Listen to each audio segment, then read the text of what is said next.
Welcome to The Explainer. Today we're throwing on our historical detective hats and heading straight back to ancient Mesopotamia.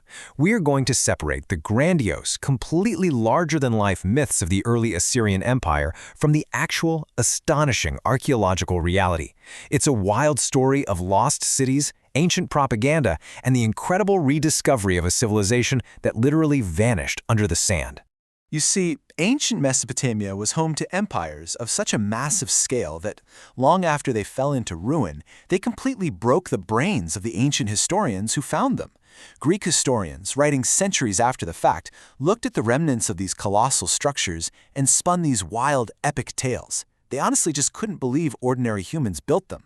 And the absolute most famous of these ancient tales surround the legendary Queen Semiramis. According to Greek historians like Diodorus, she practically built the ancient world with her bare hands. The accounts claim she engineered the grandest wonders of Babylon, like this massive bridge over the Euphrates River with stone piers bound by actual molten lead. The legends grew so incredibly wild that they claim she raised massive armies and even ordered her craftsmen to stitch together thousands of ox hides to create a literal army of fake elephants for a grand invasion of India. I mean, it's a completely bizarre, fascinating story of engineering genius and military deception. Section 1. The Legend of Semiramis, Myth versus Fact. So for centuries, much of the Western world totally bought into the Greek version of history. They really believed she constructed the legendary impenetrable walls of Babylon and transformed it into a golden city. But as modern historians finally began to unearth the region, a pretty glaring question popped up. Does the physical evidence actually back up this magnificent legend? Well, when you compare the dramatic myths written by Greek historians like Ctesias and Diodorus to the actual cuneiform records carved right into the stone, a very different reality emerges. The Greeks placed her at the very dawn of time, right after a great flood, basically giving her an almost godlike status. But the hard evidence pulled from the Mesopotamian dirt tells a much more grounded, but honestly equally fascinating story. Modern archaeological discoveries revealed a completely different timeline. Turns out the legendary Semiramis was actually based on a real queen named Samarmat. But she didn't live at the dawn of time. She lived centuries later, in the 9th century BC, as the wife of the Assyrian king Voulush III, also known as Shalmaneser. Also, while she was absolutely a prominent historical figure, the foundations of the First Assyrian Empire were laid by much earlier kings. And the true builders of those legendary walls of Babylon? Not her. It was much later kings, specifically Nebuchadnezzar, who painstakingly stamped his own name into the very bricks used to build them. Section 2. Nineveh, the great capital. Now, Babylon definitely gets all the mythological glory and the legendary tales, but the true heart of early Assyrian military and political power was actually further north. It was the sprawling, heavily fortified capital city of Nineveh. To really wrap our heads around the immense scale of Nineveh, we have to look at the numbers. Ancient accounts record that the defensive walls protecting the heart of this city stood a staggering 100 feet tall. Just think about the sheer engineering required to build walls that high using baked and sun-dried clay bricks. And these weren't just bare, flat walls either. These incredibly high fortifications were guarded by an astonishing 1,500 defensive towers.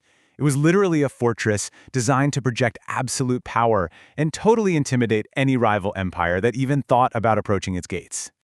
Picture this, a wall so ridiculously thick and structurally sound that 3 horse-drawn chariots could race side by side right along its summit. Now, according to the legends, it was originally built by the mythical King Ninus, but the historical records show that generation after generation of real Assyrian kings continually expanded and fortified Nineveh until it was quite literally the most feared city in the world. Section 3. Unearthing the truth. So, if Nineveh was seemingly invincible, how did it just disappear? And how did we finally figure out what was Greek fiction and what was Assyrian fact? Well, in 606 BC, Nineveh fell. A coalition of Medes and Babylonians laid siege to the city, breached its walls, and completely destroyed it, leaving it as just a desolate mound. For over 2 millennia, its true history was literally buried in the dust. Fast forward to the 10th century AD, a traveler named Benjamin of Tudela actually noted the massive ruins. But the real breakthrough didn't happen until the mid-19th century, when French consul Paul Amoboda and English archaeologist Austin Henry Layard started doing massive excavations at sites like Khorsabad and Nimrud. Those grueling, dust-choked excavations shifted our understanding entirely. Researchers started digging through mountains of debris, and it moved us past the hazy myths of the Greek historians and right into hard physical evidence. They literally dug an empire out of the ground. Section 4. Unearthing the royal palaces. And what they found buried beneath those massive mounds proved that the historical reality was just as breathtaking as the myths. They uncovered majestic palaces belonging to kings like Sargon and Sennacherib. At the gates of these palaces stood giant winged bulls with human heads, these colossal stone guardians. The interior walls were lined with intricate stone reliefs depicting royal hunts, massive battles, and sieges.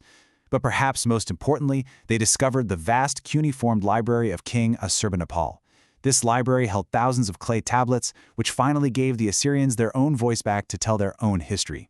These real Assyrian kings left incredibly powerful inscriptions on these palace walls. King Sennacherib, for example, wrote this dedication fiercely demanding that future generations remember his magnificent creations, and he even warned of severe divine punishment for anyone who let his palace fall to ruin. He wanted his reality, his actual achievements, to outlast the ages, not just become some fable. Which brings us to our final thought. The story of the First Assyrian Empire leaves us with a pretty profound question. When a magnificent civilization with 100-foot walls and unparalleled palaces just falls to dust, how quickly does its reality fade? How long before its true history is entirely replaced by larger-than-life legends of mythical queens and completely impossible feats? It is a powerful reminder that history is fragile, and the truth often requires us to dig deep, literally, to find it. Thank you so much for joining me on this explainer, and I will see you in the next one.